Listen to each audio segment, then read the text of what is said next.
Assalamualaikum warahmatullahi wabarakatuh.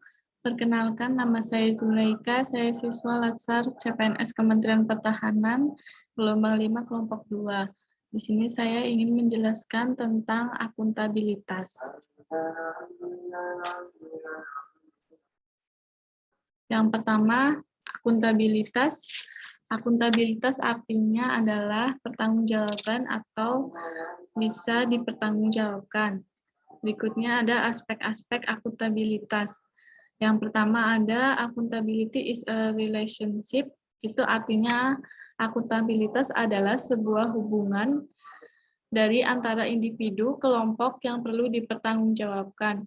Contohnya seperti hubungan kita dengan atasan atau hubungan kita dengan teman di tempat kerja kita. Yang kedua, accountability is result oriented. Akuntabilitas berorientasi pada hasil.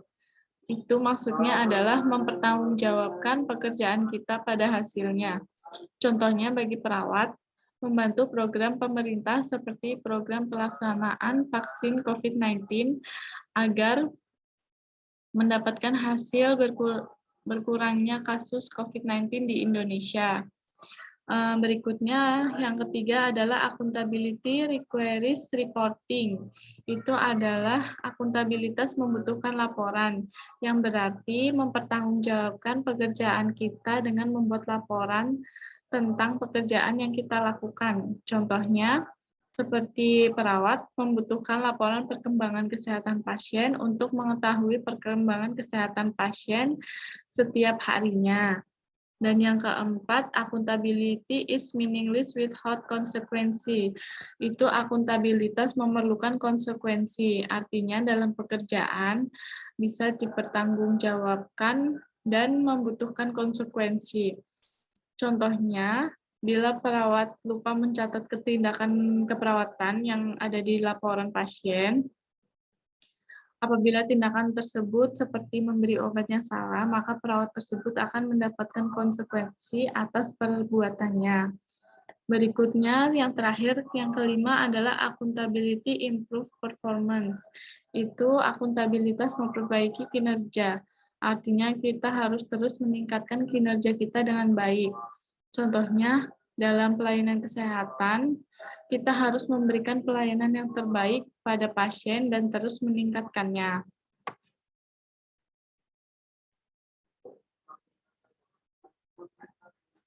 Berikutnya ada tingkatan dalam akuntabilitas. Tingkatan dalam akuntabilitas ada 5. Yang pertama, akuntabilitas personal.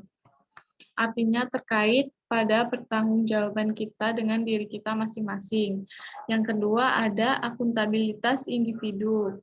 Itu adalah artinya pertanggungjawaban kita di dalam ruangan kerja kita. Yang ketiga ada akuntabilitas kelompok, artinya pertanggungjawaban kita dalam kelompok kita. Yang keempat ada akuntabilitas organisasi, artinya pertanggungjawaban kita pada satker kita, seperti saya di Biro Umum Setjen. Terus yang terakhir ada akuntabilitas stakeholder, itu artinya pertanggungjawaban kita di dalam yang lebih besar seperti kementerian. Berikutnya, nilai-nilai dasar akuntabilitas. Nilai-nilai dasar akuntabilitas ada 10.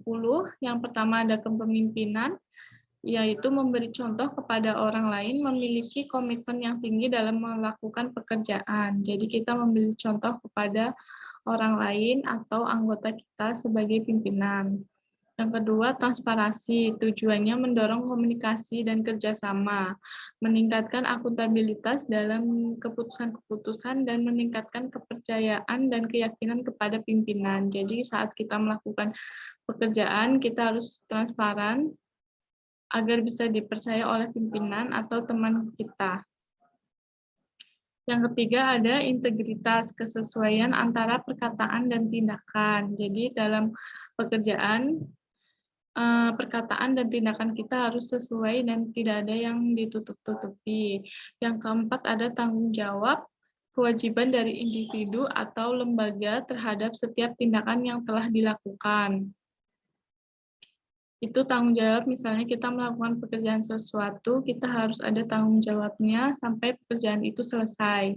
Yang kelima, ada keadilan. Itu merupakan landasan utama dari akuntabilitas, dari pertanggungjawaban kita. Kita harus adil kepada teman atau siapapun, tidak membeda-bedakan. Terus yang keenam ada kepercayaan, lingkungan akuntabel ada dari hal-hal yang dapat dipercaya. Jadi kita harus melakukan pekerjaan yang dapat dipertanggungjawabkan dan bisa dipercaya oleh siapapun. Yang ketujuh ada kejelasan, yaitu mengetahui kewenangan, peran, dan tanggung jawab. Yang kedelapan keseimbangan, kinerja yang baik harus disertai keseimbangan kapasitas sumber daya dan keahlian yang dimiliki. Yang kesembilan ada organisasi, kinerja yang diharapkan organisasi. Jadi pekerjaan kita yang harus baik agar pekerjaan kita tercapai targetnya. Yang terakhir ada konsistensi, menjamin stabilitas untuk mencapai lingkungan yang akuntabel.